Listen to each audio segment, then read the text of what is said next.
All right. What's up, gang? Welcome into Packers Total Access Live. My name is Clayton. You can check us out on Packernet.com. You can find me on Twitter at Packers_access. If you'd like to email our show, you can send a message to PackersTotalAccess@gmail.com. If you'd like to text the show, you can send a text message to 865-658-5824. We are live on YouTube and Twitter tonight. Saturday Night Live version of Packers Total Access. Really, it's more Packernet because we got on the line with us tonight Pack Daddy Ryan Schlip himself, and we've also got Jacob from the Packernet Fantasy Podcast. So, first of all, guys, this is usually where we go around the horn and ask how everybody's doing. For the sake of time, let's don't do that, all right? So just give me a thumbs up if everything's okay in your life, right? We good? Okay, Jacob says kind of. All right. So here's what we're going to do. We popped a question in one of our Discord chats for the listeners to Packernet After Dark and just said, hey, what would you guys like us to talk about tonight? So they gave us 3 topics we're going to hit on, but also I'm sure we'll go off the cuff and talk about other things as well. So I'm going to go to the first question here. And we're going to start. What's that? Elevated Shine is in the building. The comments already. Oh, no. What have we already done? Here we go. Time to get weird. Yep. Yeah, you hit the nail on the head, bro. It's going to get really weird up in here. All right. So first question. Defensive scheme adjustment, okay? This comes in from Stritz81. Kind of sounds like a stripper name, but we'll move on here. Can you guys address the defensive potential growth from week 1 to the playoffs? Can Coach Barry continue to recognize the individual talents of the players and adapt to their abilities rather than force them to do his scheme that wasn't very popular last season? I think the defense can make some impacts on games that teams aren't going to expect. I know this was a big topic last year, Ryan, during the season. You heard one of 2 things, especially after the broken thumb. What the heck's wrong with Rodgers? Let's see love. And the other thing was, why is Joe Barry playing the DB so far off the line of scrimmage, right? I heard that so much last year. I said it. I said it. Yeah, I'm still saying it. I think everybody did at some point, right? And, I'm not a defensive guru expert. If there's anything that I'm a little bit better at than the other, it's definitely the offensive side of the ball. That's something I'm a little more interested in. But when it comes to that Fangio-style scheme, there's a lot more to it than just, hey, put Jair Alexander on Justin Jefferson, right? There's a little more to it than that. However, it seems like there was quite the adjustment in season, right? I mean, you could see from time to time they started to let certain players travel, and they started giving them more freedom. Now, I don't know if you remember this, Ryan, but in the Miami game at halftime, they said Jerry Gray went absolutely ballistic on the DBs. They said that he basically tried to run everybody out of the locker room. They came out in the second half and played lights out. Now, obviously, Jerry Gray's no longer here. He's the new assistant coach in Atlanta. And I kind of hit on that on the pod the other day. I wonder, let me also say this as I turn it over to you, Ryan. They did mention last year in a presser, I can't remember what game it was after, but they made it sound as if they were going to let the players have a little more freedom and line up where they wanted to on the field. So when I seen them playing off in certain situations, I never looked at that and said, that's Joe Barry there. Joe Barry's making them play off the line of scrimmage, right? Here we're already off cuff. I'm going to go to Matt Ramage live at Lambeau Field. I just seen it here. Uh-oh. Ramage, what are you doing? Hey, I can't hear anything you're saying. Matt, you look stupid today. Look at those glasses, dude. Go back to you, man. We don't want to see the stage. Look at them glasses you got on, bro. That's pretty. That's live. That's a good crowd. What's going on over there? He's got a Nirvana. Must be Nirvana. What? It's lit, right? You look stupid. Okay. Hey, I love it. Hey, man, we I'm a little appreciate buzzed up. I you ain't gonna lie to dropping you. in. You know what I mean? I know what you mean. That's about all I got. You know what I mean? All right, man. We'll let you get back to your concert, Matty. Appreciate you, brother. Can't hear a word you're saying. All right, so that was Matt Ramage live from Lambeau Field. He's actually at the flow. He's still talking too. He's not on screen, but he's still talking. God love That's all right. He's at the Flow Rida concert down there. I think I said that right. Is it Rida? You can't say Rider, right? It's Flow Rida. No hard R. No. All right, no hard. Hey, stay away from That that. did not come out right. That's not. Careful. This is what happens when you go live on a Saturday night. So anyway, he's out at Lambeau Field. They're having a concert out there. You can see they were right in front of the Color Lodge at Titletown. Pretty cool for Matt to drop in. We appreciate him doing that. Anyway, back to the question. Ryan, defensive adjustments, man. What do you think about this defense? Do you think that they're going to have a little more freedom this year? Because my perspective is simply this. You go all through training camp and you've got a game plan. And when that game plan goes awry early in the season, you don't just scrap the entire season game plan. Right. Okay, guys, we're doing this. So it's probably a little bit different this year. But how do you feel about that question? Well, I mean, as far as like scrapping the Fangio, that's not a thing. I mean, there are things that you can do within it, but we're not going to start running a completely different defense. This is what Joe Barry does. I mean, this is why he was brought in here. So I'm hoping that we can make some level of adjustments within the scheme that he runs to make things run better. And I think we saw it at the end of last year. And that, like you said, I think that is part of the problem. It's hard to make fast adjustments. And now that we have an idea of what our guys do best, I'm hoping we can pick up where we left off last year and start off with that plan as opposed to whatever garbage plan we started off with last year. Yeah. Do you remember how well they finished? It seemed like there was a stretch there toward the end of the season where they were kind of toward in the upper half. Yeah, right? it was after the bye. They said they made some adjustments. I'm not smart enough to know what those adjustments were, but after the bye, they said they tweaked a few things. And yeah, they were I know they were top 10, potentially top 5 defense. It was only 4 games, but still, I mean, it's a significant shift from what we'd seen all year. That might be something worth diving into on Chalk Talk and trying to look at those last 4 games and see if we can really pick up on what happened. Jacob, what do you think, man? I know you were one of the guys saying, for God's sakes, it's 3rd and 1. Why are you playing all the way back to the old Kmart parking lot right now, right? So what do you think, man? Yeah, definitely. I was one of those guys that'd be screaming that throughout the chat while the game's going on. I guess what I'll say my thought on defense, just to me, this is a little bit of a side point, but Razul, Jair, and who else was not there, I believe, for OTAs? Jair, Stokes Rasul, obviously is a little bit Keyshawn injured. too, right? Keyshawn Nixon was not there. So that being said, I would have loved to see all the guys there. We talked about it earlier. I think it was like 83 out of 90 of the guys were there. Weirdly, Jonathan Garvin again does not go to the OTAs, which is just weird. Like, I don't know. If you're going to make the roster, try to at least go there, I would say. That's just weird to me. I don't know. He's very confident. But just in general, I mean, what do we have? 8 number 1 draft picks on defense. So I would expect a lot. I know we say this going into most years, but I'm on the fence of whether or not I like Joe Barry or don't like Joe Barry anymore. I honestly don't. I don't know. I just don't quite know. I like the adjustments, like Ryan said, to the back half of the season last year. And I thought that the guys kind of reacted well. And, I don't, Clayton, I think you've talked about it on certain situations where it's like, it was weird that the players seemed to dictate the defensive scheme at times, which that just to me doesn't scream confidence, but I don't know. Like I said, I'm hopeful, and I really like our edge rotation this year. I really like our linebackers. I'd like to see Quay going into his second year being a little more confident, hopefully a little more disciplined. And then we have our 3, star D-backs, quote unquote. And then I'm really nervous about the safety position, but I don't know, man. I just this time of year is reserved for hopefulness, I think. So that's where I'm at. Yeah.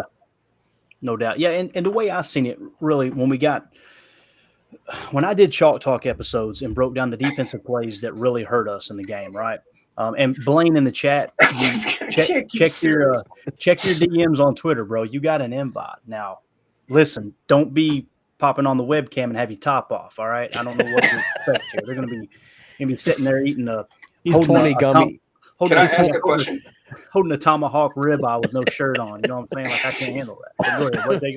Sorry, I just noticed I got accepted to a new Discord chat, and now I'm seeing all these random messages that I've never seen before. What is that, and what is happening? I'm trying to be serious, and I'm trying to focus in on what's happening here, and it's not working. I don't know. What I would do is look at the structure of that Discord chat and see if it makes a pyramid. You know what I'm saying? We'll have Jim draw it up on the board for you. But Blaine, you do have an invite. Anyway, the defense. Let's try to keep us staying on the rails here. When I broke down the tape, I seen several situations where it's like Why did Ja not play tighter on that play?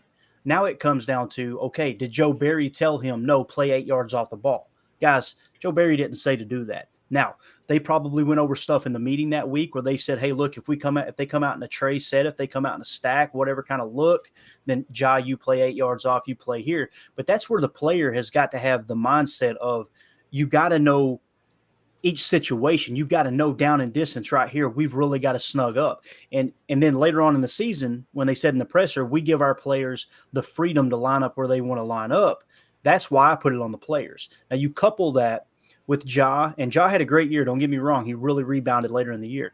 But when you've seen him biting on double moves and getting beat deep, and then everybody's going, for God's sakes, Barry's a horrible defensive coordinator. I'm going, listen, he might be a bad defensive coach, but that doesn't make him a bad defensive coordinator. There's two totally different things there. You know, as a coordinator, you're drawing up a game plan. You're scheming against your opponent. As a coach, you're coaching these guys up during the week on how to handle certain situations, right? So were the players not prepared? I don't know. I'll tell you this, though. The fact that Jerry Gray ate their lunch at halftime in Miami doesn't tell me he was mad at Joe Barry. It tells me he was mad at the players, right? Now, remove Jerry Gray completely from the equation. He's gone now, right? And then you look at this offseason, Jair isn't at OTAs. Russell Douglas isn't at OTAs. Keyshawn Nixon isn't at OTAs. I'm going, it's hard for me to blame Barry here. Now, are they protesting? I don't know. That'll get around the internet now, and we'll be blamed for starting that rumor. I'm just saying, don't throw that in the aggregate. Are you right? Just possibly you're saying because of the fact that Jerry Gray left?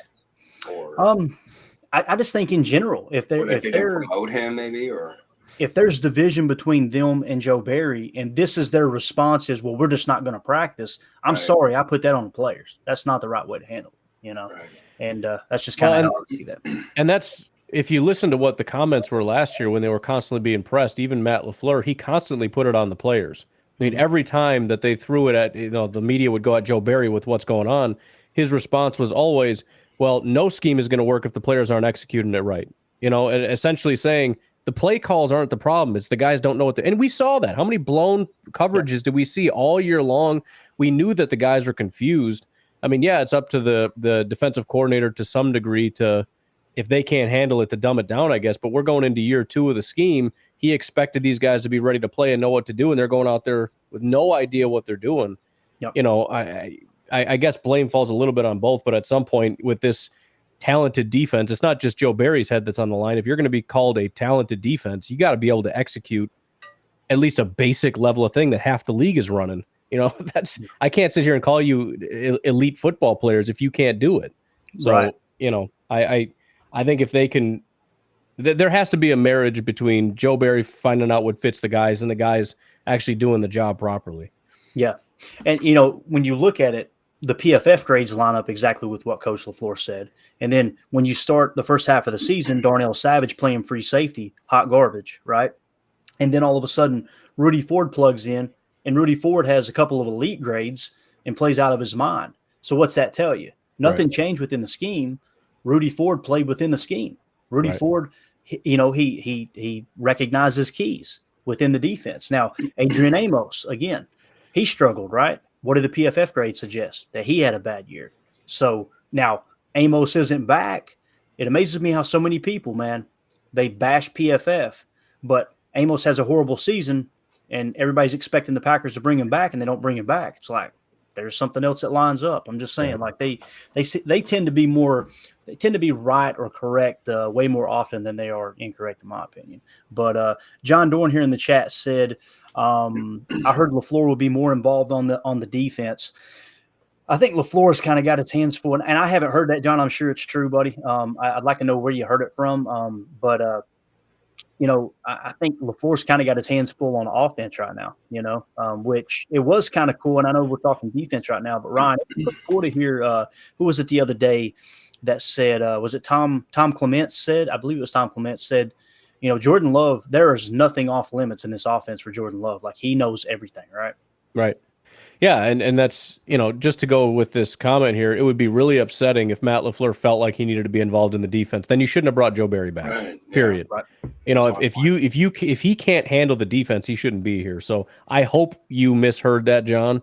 And if you found it, share it with one of us, because I'd love to find that, because that's kind of unacceptable if that's the situation we're in. Yeah, kind of what I thought was that Matt LaFleur has almost gone out of his way to stress that, no, Joe Barry is here because he does handle the defense, kind of thing. And that was at least his job assigned to him. Can I throw in one random curveball here, just as we're in the middle of topics? Yeah, absolutely. Have you guys heard, and this is, I'm sure going to tweak Ryan, because I'm a sucker for 7th round draft picks. I think they're just amazing. Granted, bonus this year. Get him out of here. So what I'm going to say, have you guys heard that Samori Toure has apparently put on 5 to 15 pounds of muscle and is looking like a very, very dominant player? From, is it Vrabel, the wide receivers coach? Really? So Samori said it. It's actually on tomorrow's podcast. I went through his interview and whatnot. That was one of the things he meant. I think he put on like 10 pounds. Yeah. So I mean, my take on that was, I don't know how much that's going to help him.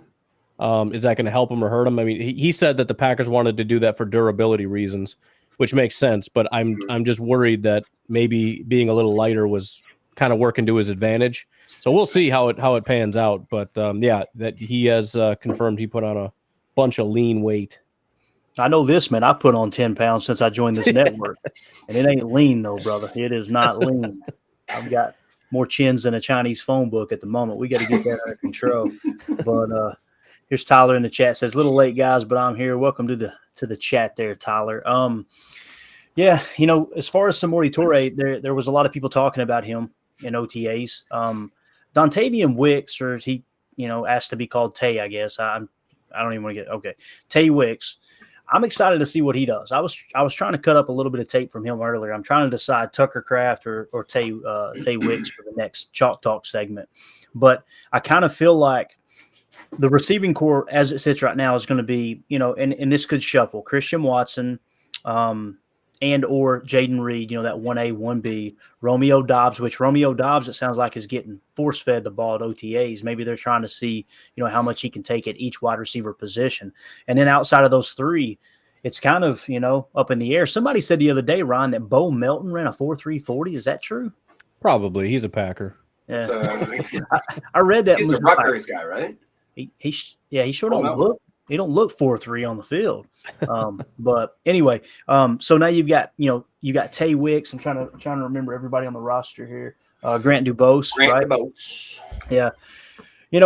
As far as Samori Toure, he's definitely got a leg up on those guys, don't you think? I mean, he's definitely going to get that number 4. Which, how often are they in 4 wide sets? It's very rare they're going to go to a 10 personnel, especially with Luke Musgrave. Which, heck, let's jump into that while we're on it, dude.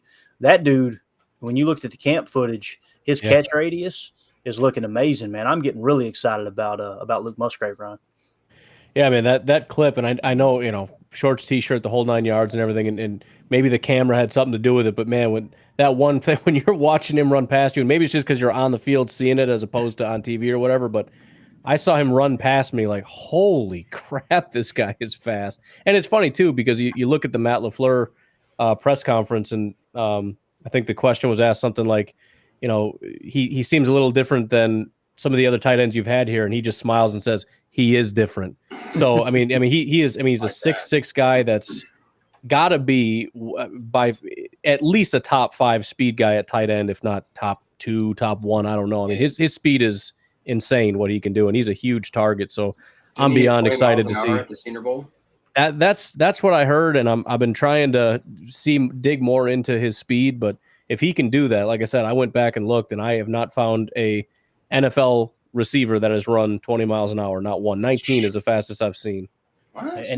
And that really matters, man. I mean, it's one thing to run it at the combine or in a pro day, but when you do it on the field, in drills, that type of thing, I mean, it just shows you how comfortable he is. And, one thing about Aaron being here, they were going to run a lot more 11 personnel. Why?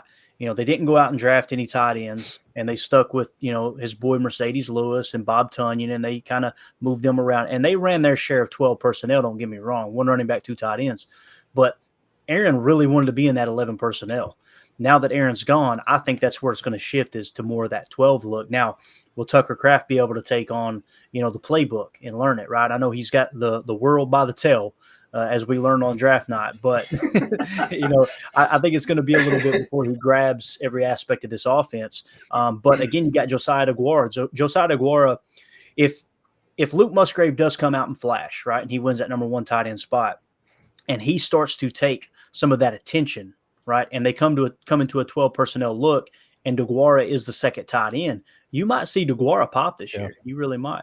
And I think this is technically the 3rd year, right, because of the injured year. So this is kind of that year that they say, people really come on when it comes to the tight end position. Too old for this in the chat says, I am too, man, to be honest with you. Guys, Musgrave's size isn't supposed to move that fast, man. He is, dude. He's so fluid. And when I did that episode on Chalk Talk, that's one of the things that really, really caught my eye was just how fluid he was in and out of his breaks and his ability to work choice routes, option routes, and just find space and create enough separation. Guys, that's what Kansas City and Buffalo does. A lot of people don't realize that. Some of these teams, and even a little bit of Cincinnati, they give these veteran targets, these veteran tight ends and receivers a lot of freedom. It's what Devontae Adams did while he was here in Green Bay. There was many times Aaron said on the McAfee show, I didn't know Tay was going to run that route. Like, he has the freedom to do what he wants. Now, I'm not saying we should turn all these young guys loose to do that, but when you get a weapon like a Luke Musgrave that's got that kind of size and speed, and you allow him to do things the way Kelce does. I'm not saying he's going to be a Travis Kelce. Please don't cut this up and put it on the internet. All right, don't roast me. I'm just simply saying, if you watch Kansas City's offense, that's exactly what they do. Literally, it's Pat Mahomes watching Kelce read the defense and them staying on the same page with choice routes. That's kind of where the NFL has gone outside of the 6-back system in Philly. So another one here I want to hit on before we move too far down. This is too old for this again. He said there are fans begging for D-Hop, but I'm so excited to see what we have in these guys we've got. I think we hit on this the other day, Ryan, and Jacob, you chime in too, man. I don't want D-Hop. That's just me personally. How do you guys feel about that? Yeah, no, it doesn't really make sense to me. I went through a litany of reasons, but for the most part, we're moving in a new direction as a team. We got a lot of young guys that need to learn to play.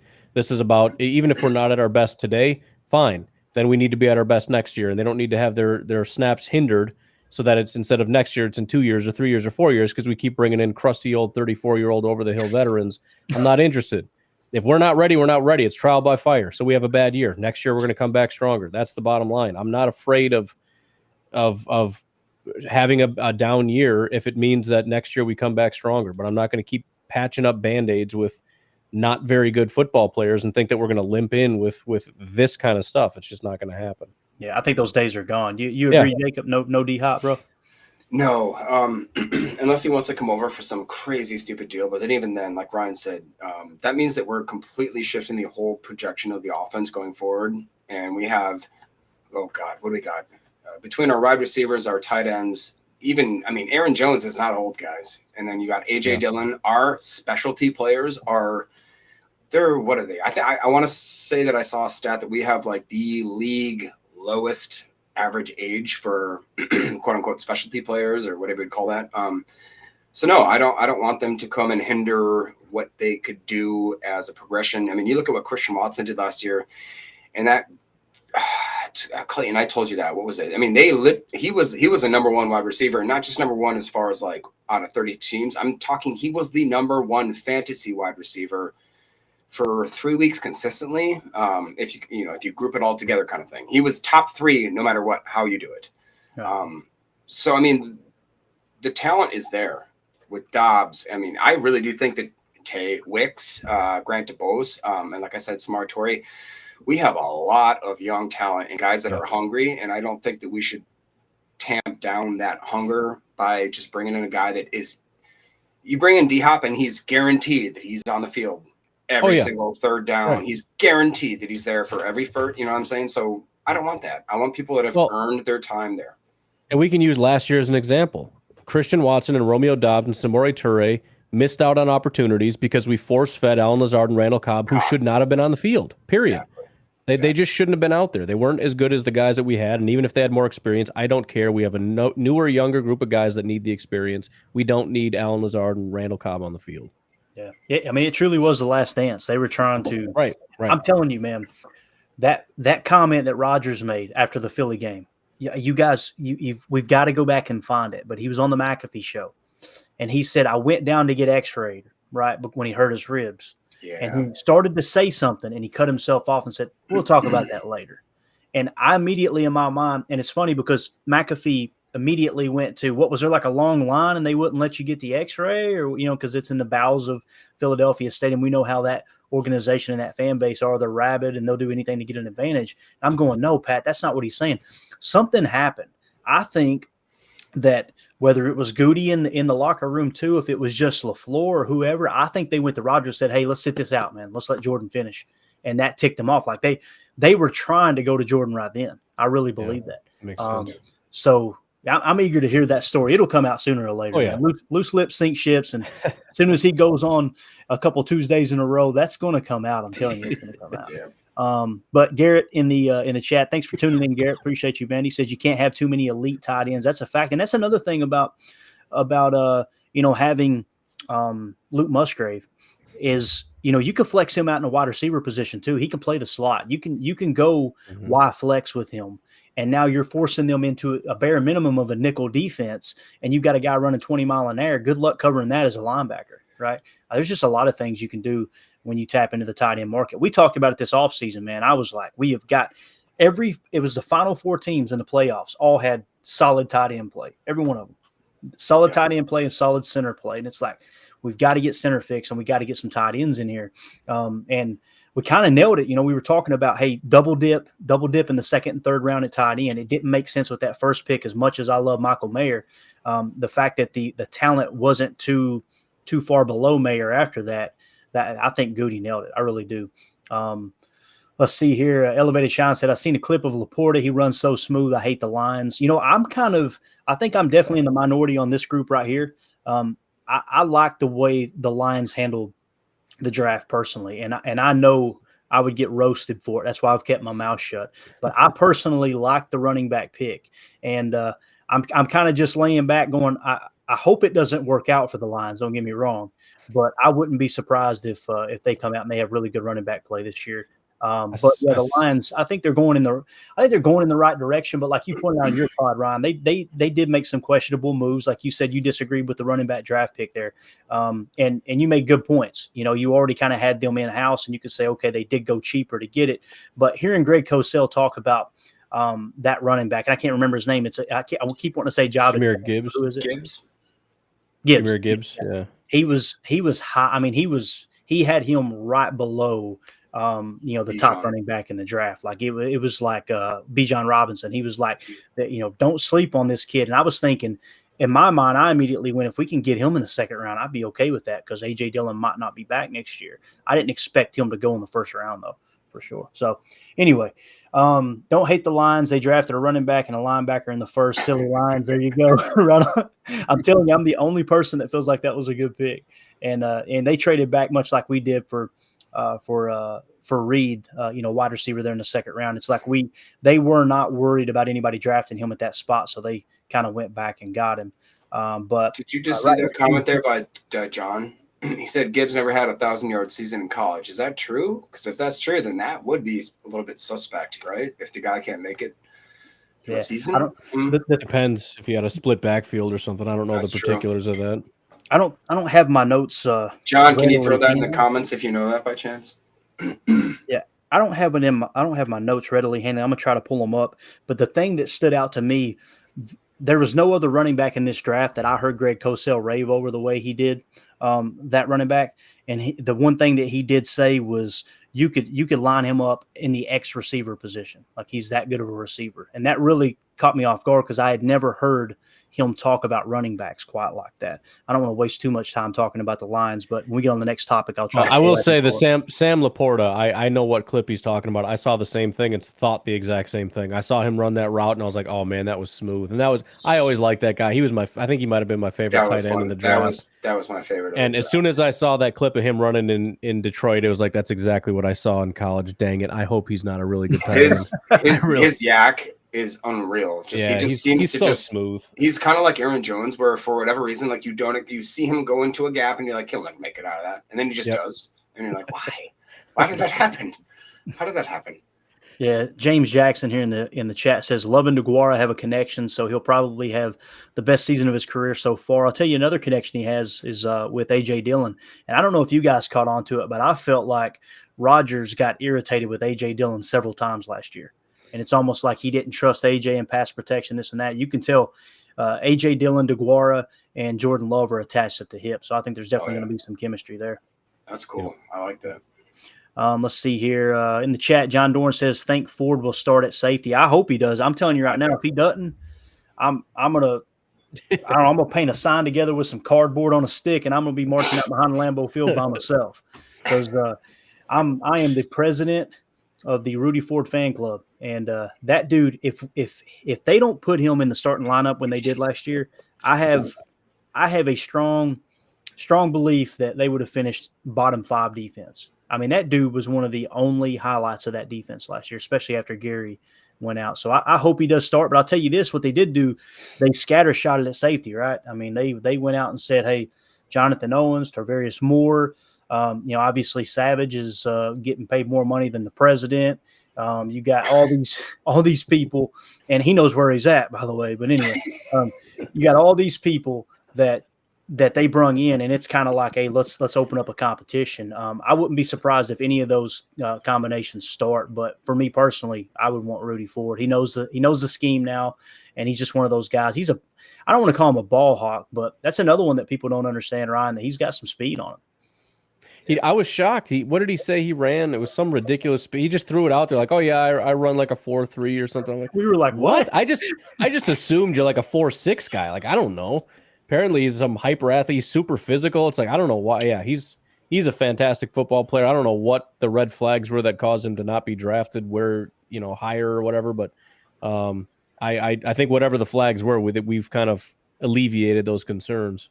Yeah, absolutely. Tyler in the chat said, had the Giants-Packers game from last season at NFL Network earlier today, and there was 4 plays in a row designed for DeGuara, and 2 of them went for first downs, including a flat route that went for 16. So look at Tyler in here spitting facts, man. That used to make me mad. It seems like every single time that they tried to use DeGuara, right.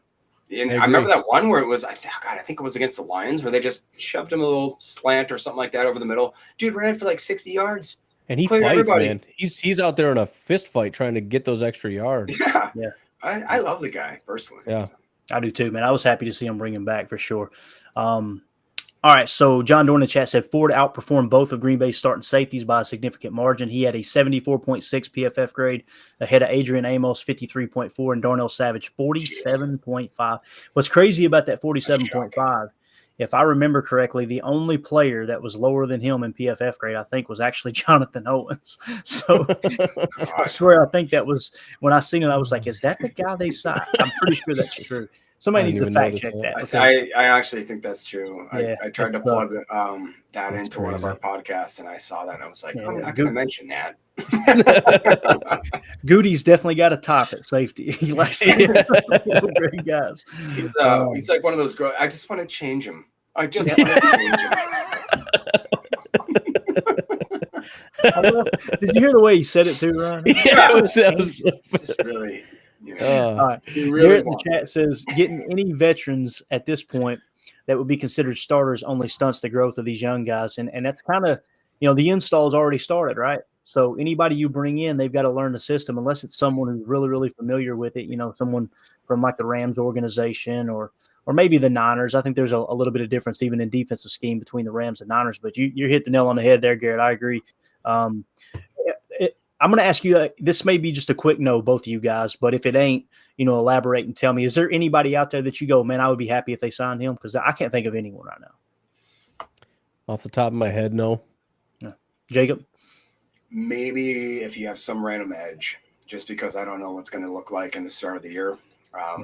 You don't know if Garvin's going to show up? If Garvin's not there, bro, I don't know. Come on, Johnny G. What are you doing? He said wide receiver vets is what he Garrett said in the next comment. I would say no to wide receiver vets simply because you want all those rookies to make the team, and it's going to be really, really hard. I mean, at this point, you're just upgrading Bo Melton. Now, last year, we did carry 7 last year. I personally think they may only carry 6 this year. if Bo doesn't make the cut, and they can probably keep an extra safety because right now I don't know how all these safeties are going to make the team. You know, you think Dallin Levitt's going to make the club, right? I mean, he's one of those special teams guys that they really depend on. Yeah. And we definitely don't want to just all of a sudden, neglect special teams. We finally got it to where it's more like a steaming pile of crap and not hot garbage anymore, right? So we're upgrading slowly but surely. I was gonna say, can I just say, everybody's like preaching that. What's the guy that we love, special teamer, coach, Raiders guy? Come on, Rich Bisaccia. Bisaccia. Okay, everybody's like, he's so great. He's turned the whole organization around. We were like 30th last year, weren't we? No, they actually turned it around, right, Ryan? There was an upgrade from the year. Yeah, before. we started real horribly, and I know that because everybody was furious. Totally like this guy, maybe 27th. Yeah, we were definitely better the second half, especially when Keyshawn took over because he wasn't our starting kick returner. So we were I think probably dead last again to start the season. Yeah. Well, I'm gonna tell you this: we got better. I'll look it up. We learned how to not have kicks blocked, and we can now hold field goals, bro. I'm good with that. Like, come on, are you kidding me? You know how mad I'd be if I don't was ask playing for much. Madden and the holder dropped the ball. Talking about rage quit. All right, next here, let's see. In the chat, this is John Dorn again. Packers only have about $3 million to play with. Yeah, there's no money there to go out and go on a crazy shopping spree, obviously, and you got to kind of keep some insurance money there.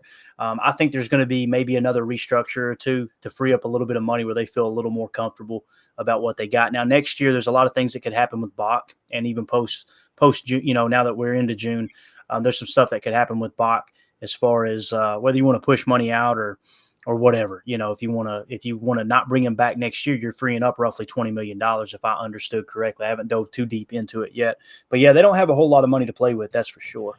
Let's do this, guys. Let's move on to one of the other questions here. And let's go to, this comes from Top Gun's Iceman. I'm glad he's in the chat with us. That's pretty cool. He said, let's talk about Cynthia Freeland's NFC North win projections. She doesn't have a single team in the North winning 10 games. I don't think the division is that weak. I can understand why you would feel that way. What I did was I couldn't find all of Cynthia's numbers. I did find Green Bay's numbers, through Cynthia. She is expecting Green Bay to win 6.5 games. I do have the Vegas win totals, though, which it sounds like she was pretty close to them. Detroit coming in at 9.5 wins, Minnesota 8.5, Chicago 7.5, and Green Bay 7.5. When you hear those numbers, Ryan, does anything pop out to you? Go, no, they got that wrong, or do you think those are pretty on par with the information we have right now? So real quick, just because I want to get Jacob his answer. According to DVOA, we were 18th on the season for special teams. From week 11 on, we were second. Boom. So, yeah, there you go. Okay, I'm sorry, Rick. Enjoy your mansion. And your book of gold, sir. As far as the season wins, wow. I think I'm more interested in the argument. I think you can make an argument for just about anything. You can make an argument for the Packers sail into the playoffs, no problem, and I can buy it. You can make an argument that we are dead last in the division, and I'll buy it. My biggest issue generally is that the arguments are garbage. And they don't make any sense. So I'd be curious how she came to that conclusion. I saw that it was a video. I was hoping I could just read what she said, but I'd have to go back and watch it. But I tried to, yeah, but it wasn't as crap. No, I don't know. I haven't heard too many thoughtful reasons behind. Like I said, I think the draft dudes or whatever, I listened to them. They did a great job. They actually went back and watched tape, and they knew the whole roster. They actually knew guys' names, which is impressive for national guys. And they came to they came to a rational conclusion about stuff. But I don't know. I think you can make a good argument for a lot of things, but that's probably not where I would come down on it in terms of if I had to just completely guess where we'd be. It'd probably be a little higher than that. Yeah, Jacob. I'm not going to pretend like I don't think it's wide open, which I do. Actually, John Dorn just said that division's wide open. Just because our defense, like I said, could be amazing. I hope it'll be amazing. Our offense is such an unknown. Like Ryan always says, Jordan loves an unknown, therefore he's bad. No, that's not how that works. Right. That's just basically a coin flip. So, and we've seen, I think it's more than a coin flip because when you really put him against, what would people say were maybe his two best starts, or I shouldn't say starts, but games, the Eagles and the Chiefs. Pretty good teams, guys. Like, I would think that, like, if that's our sample size, okay, cool. Maybe we have a little more hope than none, you know. But that being said, I think the Lions could be sneaky good. I think the Bears are going to be a dirt bag sack of garbage that rots in the sun. But you know what? That's fine. And the Vikings are the Vikings. They'll probably be 8-8, and everybody thinks they're great. They'll probably score like the most points somehow, but like not have a defense again. I don't know. We'll figure it out. I'm not worried. I think that 10 wins is our floor next year, and I'm going to sit on that. And I'm going to say I'm planting my flag. Jordan Love, 10 to 12 wins first year. Yeah. Yeah, you know, she came in at 6.5 for Green Bay. I would take the over there off of her number. Now the 7.5 Vegas has got, I feel like that's pretty spot on. Now here's the thing: turnover differential is what's really going to determine whether they overperform this year. If Jordan Love protects the football the way Aaron has in previous years, not last year obviously, but if he finishes with Aaron's numbers from last year, and the defense improves, and I'm not talking top 5 defense like the freaking local media convinced us last camp. Hopefully that doesn't start up soon. But if they improve slightly, the special team stabilizes like we showed in the last part of the season there, and Keyshawn Nixon being your full-time kick returner, guys, that's going to be huge. That's going to be freaking. That is huge. Yeah, I mean I have a hard time believing with the field position and potentially hitting a home run or two. If he had started at kick return, all season long, we probably would have won at least 1 or 2 more games. We really would have. I believe that. Just field position alone is so important. Those invisible yards that we talk about. Can I ask one question here? Yeah. Another little curveball. Did you happen to see that interview? I can't remember who did it, with Christian Watson, asking him about the initial long bomb that he dropped on week 1 against the Vikings? Talk to us. Spill the tea. Spill the tea. So they basically said that they had been practicing that going into the season. That they're like, we're gonna throw this, and he was so sure that they were gonna do it, and he was so confident in himself. Like the whole drop thing, like I think we saw afterwards why he was so confident. He was like, I'm not gonna drop this, and when he did, you remember, it was like he didn't drop it. He put his hands there perfectly. It just smacked right off, and then he just immediately was like, I knew it. You know what I mean? Like, and that exactly shows what I've said, and I really do. I will stand on this hill till I die, that if he catches that ball, a different season, man. It's a different season. Not even close to the same. It sounds silly, it's but just not. True.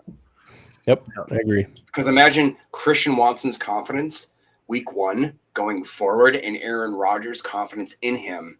And we saw what that looked like in a 3 or 4 week span when he did trust him, and when Christian had that confidence.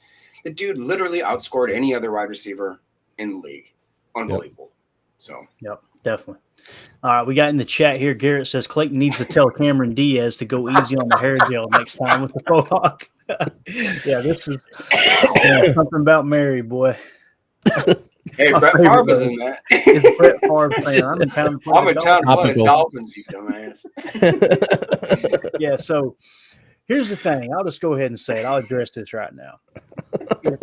I've got hair like a bear, okay? Like, it's so thick on my head that if I don't do this, I look like a Q-tip. Like, you got to harness it, dude. It's just the way it is. I mean, I'd rather it be like this than going bald, just personally. But, hey you got to, And the other thing, too, man, you got to make this – oh, I'm sorry, Jake. I'm getting there. Listen, when you've got a head as fat as mine, right, you've got to try to make it look a little taller, okay? And like I've said before, Mandy's got, baby pictures of me. She said I look like a tadpole. So that is what it is. And it hasn't changed much. At least she said tadpole. Yeah. Exactly. The Badger Trio in the chat says Reed's going to turn out to be the steal of the draft, calling it now. I'm completely on board. You guys seen I did a 2-part series, Chalk Talk. Actually did one earlier today. Jaden Reed's he's a beast. I don't know, Ryan, man. I'm so embarrassed with myself that caught me so off guard. Right, I haven't gone back and watched our draft coverage, but I know I'm going to be embarrassed when I see me going, who? Yep. And then I go watch the 2021 tape, and I'm like, holy cow, dude.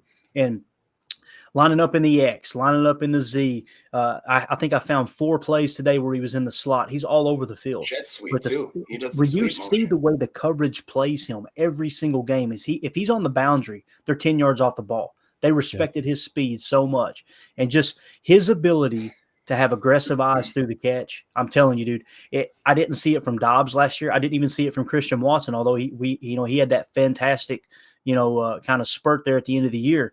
I didn't see it with Cobb. I didn't see it with Lazard. This dude, when he catches the football, granted, it was college. I get it. I completely understand that. But when he catches the football, man, I mean, the second he secures that catch, he is looking to embarrass somebody. There was 1 or 2 plays where he had 14 yards of yak and broke like 4 or 5 tackles. And it was unbelievable. I'm talking about shaking off linebackers, Ryan, ragdolling linebackers through arm tackles. Y'all going to have to talk me back, dude, because I'm telling you, I'm so excited about this dude. It's not even funny.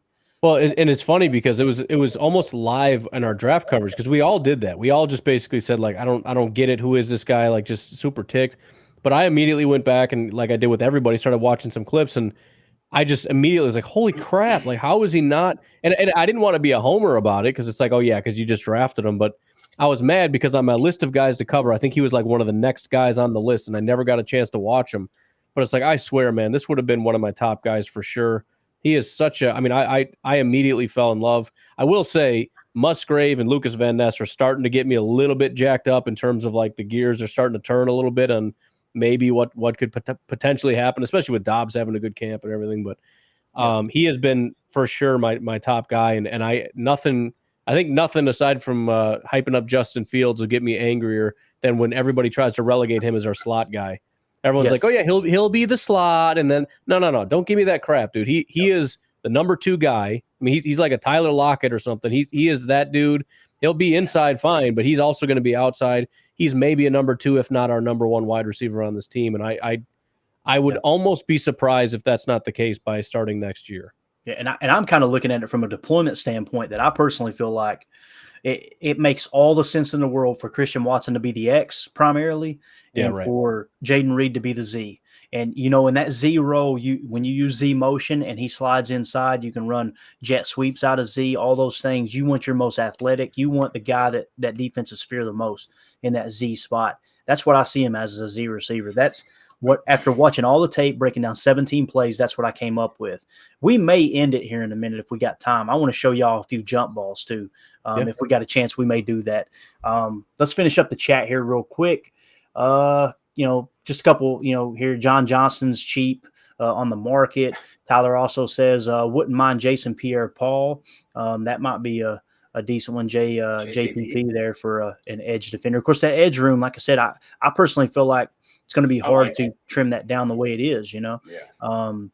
The Badger Trio said, I really feel we will see the true offense. Let me put this up here real quick. We'll dive into this real quick. I really feel we'll see the true offense Matt loves to run. We got so much speed to do it. And I feel Rodgers seemed to check out of Matt's plays often. It's funny because I mentioned this on the pod yesterday too there, Badger Trio. There was a comment that came out. I believe it was David Bakhtiari. I played the soundbite on the pod where he said that he's got the ability to check in and out of plays and this and that. He's going to be checking in and out of plays the same way Rodgers did. It wasn't like Rodgers was just up there going, I'm going to do this because this is what I want to do. They've got keys. They've got hat counts, especially in the RPO look. I think you're still going to see that. And we've just got to be patient. When he checks into the wrong thing, we've got to be like, okay, there's going to be growing pains with that. This is his first year starting. But what I'm really excited about, though, is him being a little more conservative and leaning on the run. I really hope he approaches it that way, personally.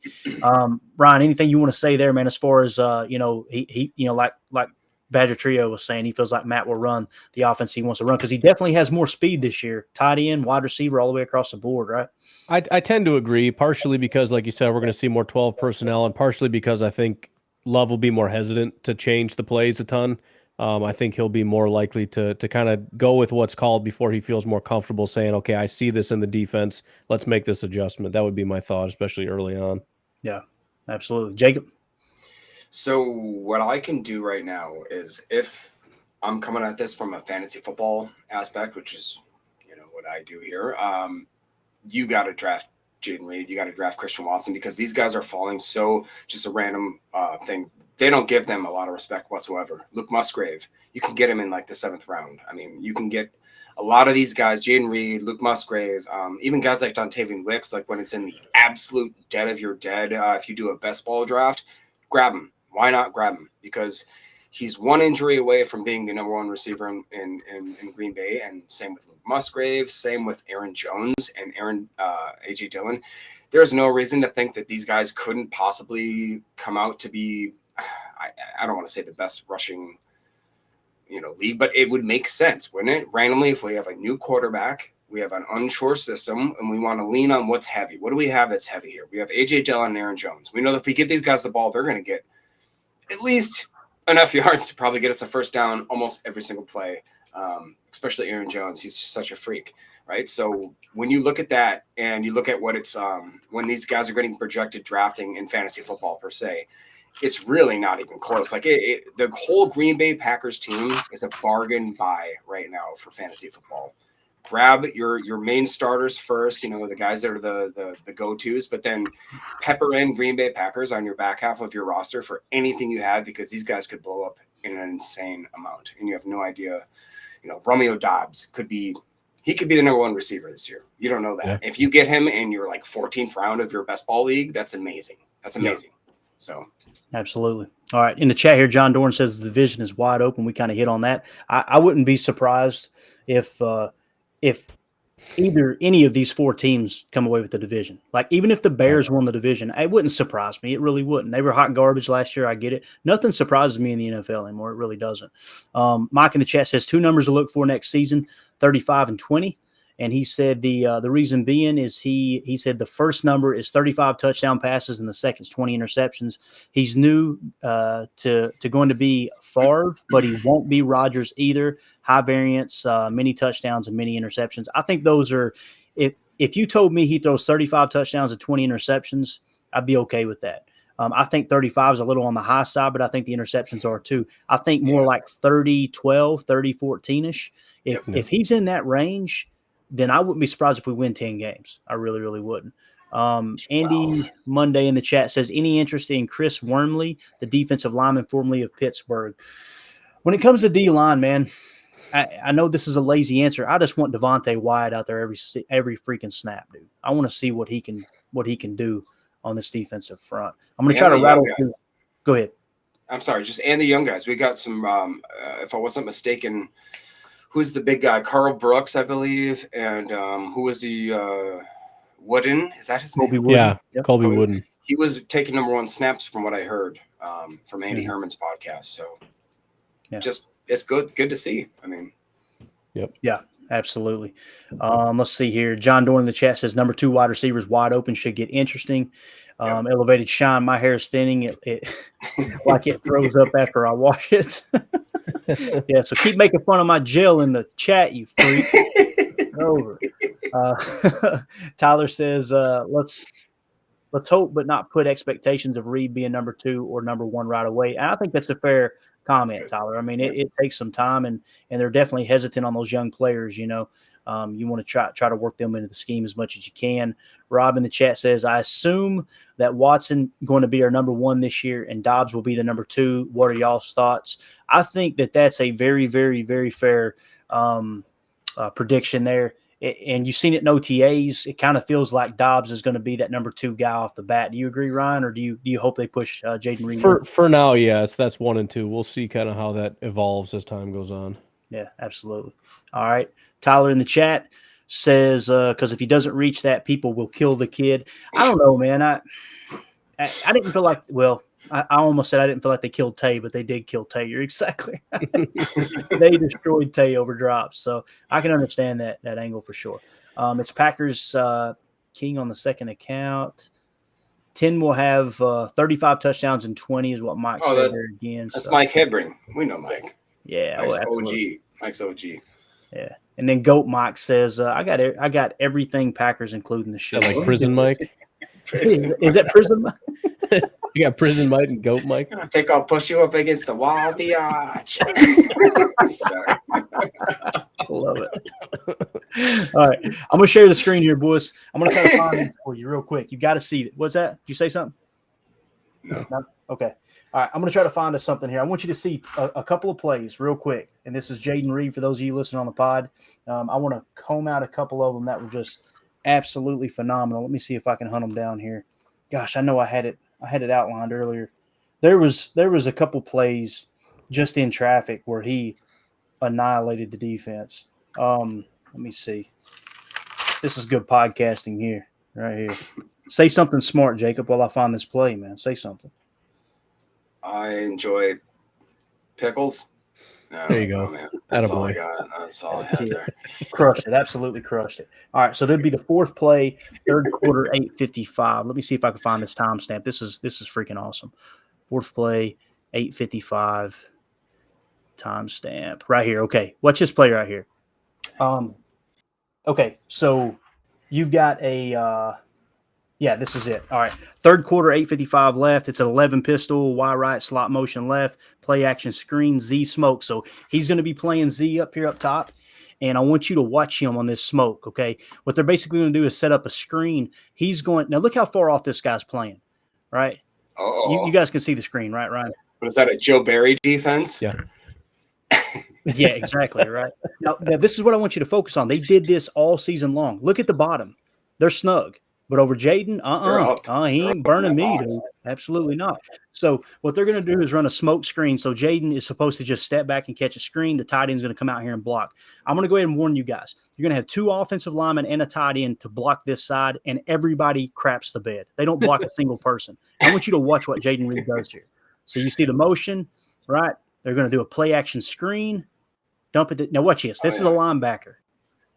Look at this dude. Ragdoll. Look at that. Look at that linebacker, bro. Now watch this. So that guy misses his block, right? This guy whiffs on his block. So watch Jaden. Little stiff arm, little baby stiff arm like Marshawn Lynch. Now watch this. Whoop.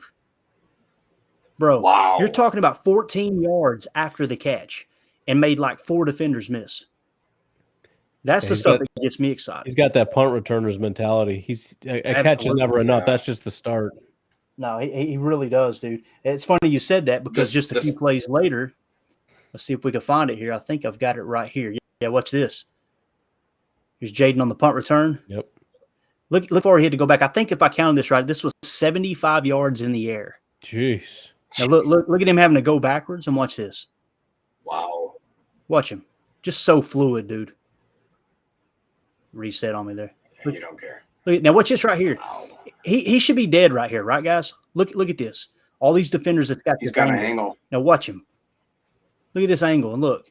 Kicks it up. Now watch right here. Boom. He's gone, dude. Next gear. Yeah, speed, bro. I'm telling you, I could do this all night, but I want to show you these jump balls real quick. This is where it gets really good. So you've seen him breaking tackles, right? You've seen him in the punt return game and all that. Look at this right here, man. Let's see. Oh, here's another good one. Just real quick. Caught a quick pass. Look, 1-2 defenders, right? Here comes a third defender, right? Now watch this. Here comes a fourth defender. Like half the team had to bring him down. It's crazy. Yep. All right, so here comes the jump ball. It's kind of hard to see. I know there's snow on the field here, but watch this right here, man. Wow. Bang. You get a better angle right here. And this is just all hands. This is high point. Jump out the gym and make the catch. Look at that. Look at the defender. Couldn't have played it any better. Look at the hands. He doesn't push off. He plays that 100% correctly. Look at that. Wow. Strong hands. And it was pass interference too. Yep. Right. Look at this right here. Another jump ball. Trying to go slow enough for you boys. Look at that. One-handed. And that's the number 12 team in the country. They're pissed. Right. Here's a better angle. Let me scroll down for you. People on the pod are going, you're driving me crazy. It's okay, though. We're geeking out right now. Look at this again. Good throw, but look at that, man. The concentration. This dude's got hands, bro. Yep. Grab. Look at that. Yeah. I'm telling you, man, got everything. I'm so embarrassed that I missed this, dude. So embarrassed. All right, here we go again. Another jump ball. Notice the score, too. Look. They're down by 5 points, only 2 minutes left in the game. Well, 3 minutes left in the game. When the game's on the line, think play or not play. Look who they're going to. Oh, yeah. Lost them. Number 12 Pitt. right? Well, that's why even though 5'11" isn't necessarily that short, but that's why that was not much of a consideration. He can go up and get it, and he's just as physical as anybody else. So the size was not a consideration because of the way that he plays the game. Yeah, and you could tell, dude. Look at this. Like, look at the quarterback. Like, I cannot wait to see Jordan Love and this dude create some chemistry, man. You can tell his teammates love him. It's just awesome. And this right here is my favorite part. Look, whose girlfriend's that? She's like, what? You serious right now? You know who he reminds me of? And I maybe I said this too earlier. That's a she. That's not a he. That's a she. That's you're not talking about what I'm saying, Clayton. You don't know that. It's 2023. It's 2023. Stop it. Go ahead. He's Steve Smith, bro. He's so physically like. Remember how Steve Smith just like he's so small, but he had just this level of base on him where like nobody could bring him down, and like you cannot arm tackle that guy. And it seems like that's the same thing. He will pinball off of you if you try to arm tackle him. Yeah, absolutely. I asked Justin to make me a Packers Total Access graphic for this right here, just to have her looking Right miserable. And what's crazy is that was pass interference too. Like the DB got called for pass interference on that play too, and still brung it down. So, and then the last one here, the last angle. Anyway, look at this. Oh, that's right, Badger Trio reminds us that the Reed got the game-winning touchdown versus the Badgers last year. That's true. I lost money on that game. Somebody was talking about that the other day. Anyway, we geeked out a little bit. I had to do it, man. That was the most enjoyable chalk talk I've ever done, man. It was so much fun watching that dude. That's it was, cool. And again, I'm not going to be surprised if by midseason he's the number one wide receiver. But again, we got to kind of bring him on, as we can. Let's do this. The last thing that we had, the last question we had, as far as what we were supposed to be on script covering, was actually pertaining to the rivalry, right? So as Ryan eats his cheeseburger over there, let's look at this real quick. So. All right. This was Rob in the chat. He said, yes. Can we reconsider the rivalry with the Bears? I live in Minnesota where Vikings fans think they're our rival. Maybe they are now because honestly, holding on to a rivalry like the Bears is like holding a grudge against something we're not going to say. Maybe it's time for a worthier, more competent opponent. So let me ask you guys this as we wrap up. It's kind of a casual question, but it is what it is.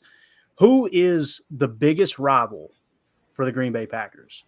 I think the two teams that come to mind initially for me, and if it's different for you guys, it's totally cool, is Minnesota and Chicago. Ryan, which one's a bigger rivalry?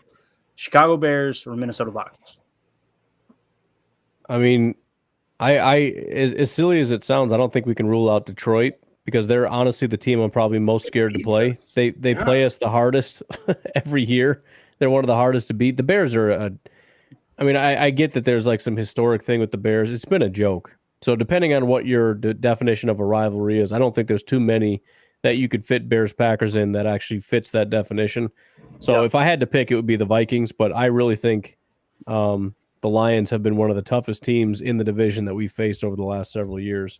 So they should be in consideration probably over the Chicago Bears. Yeah. Jacob? Well, I did not expect Ryan to give that answer, but I would have to give the Minnesota Vikings. I live in Hudson, Wisconsin, if you guys know where that is.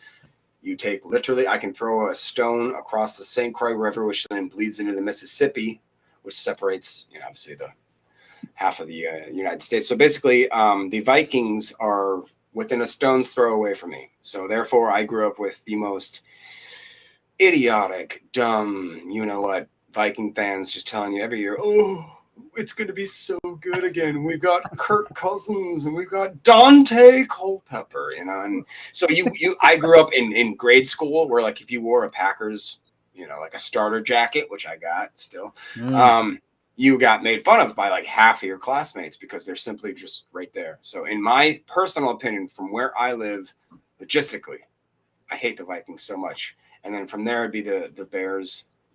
The Lions are used to be it's funny, when I moved to Nashville and lived there for a few years, I met more Lions fans in my life than I had ever met in the history. Like I could not believe how many weird random Lion fans were just randomly running around Tennessee. So I don't know, Clayton, what the hell?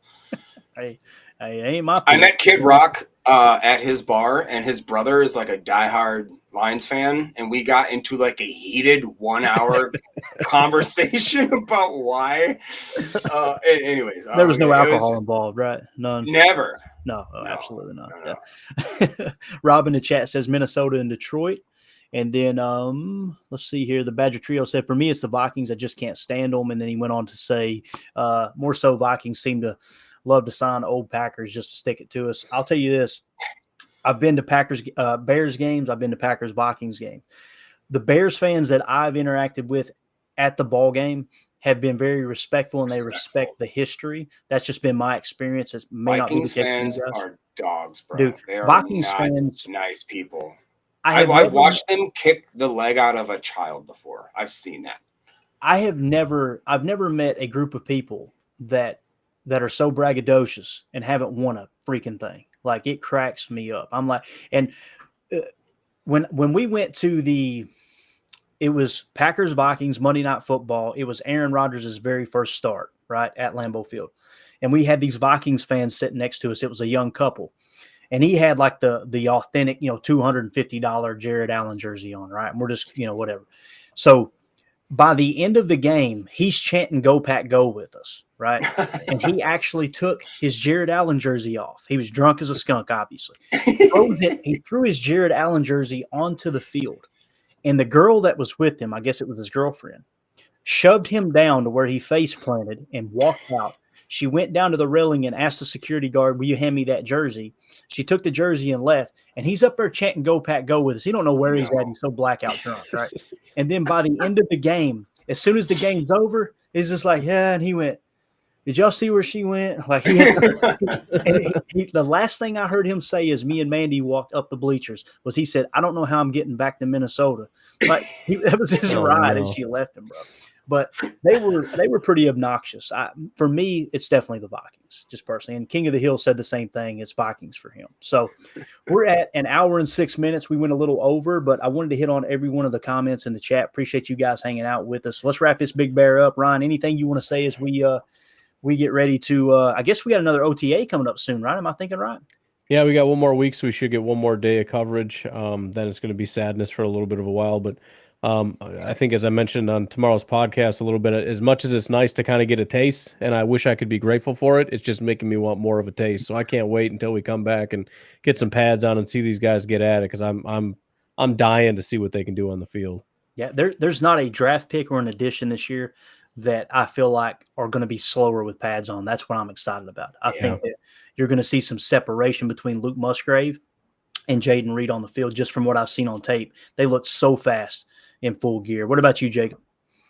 Oh, man, I'm just, like I said, been excited for this new era of Packer football. As far as the fantasy aspect, if you guys want to maybe tune in to the PFP, we're going to try to do probably some mock drafts, do some best ball stuff. Actually, while I was sitting here, I had Tony and Paul and Justin be like, "Why aren't we invited to the live stream?"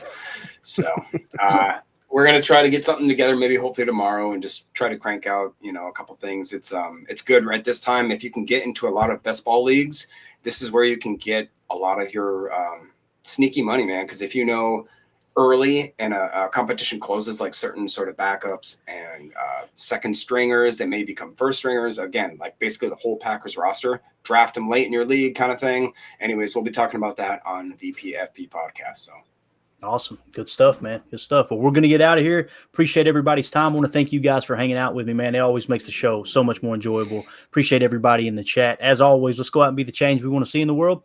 Go Pack, go. To left to restart the game.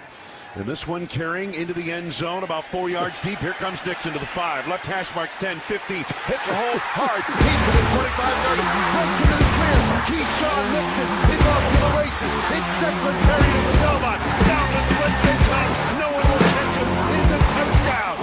My goodness. Came into the game, Wayne, questionable with a groin injury. Didn't practice all week. And he just took it right up the gut through the heart of the Minnesota Viking coverage unit.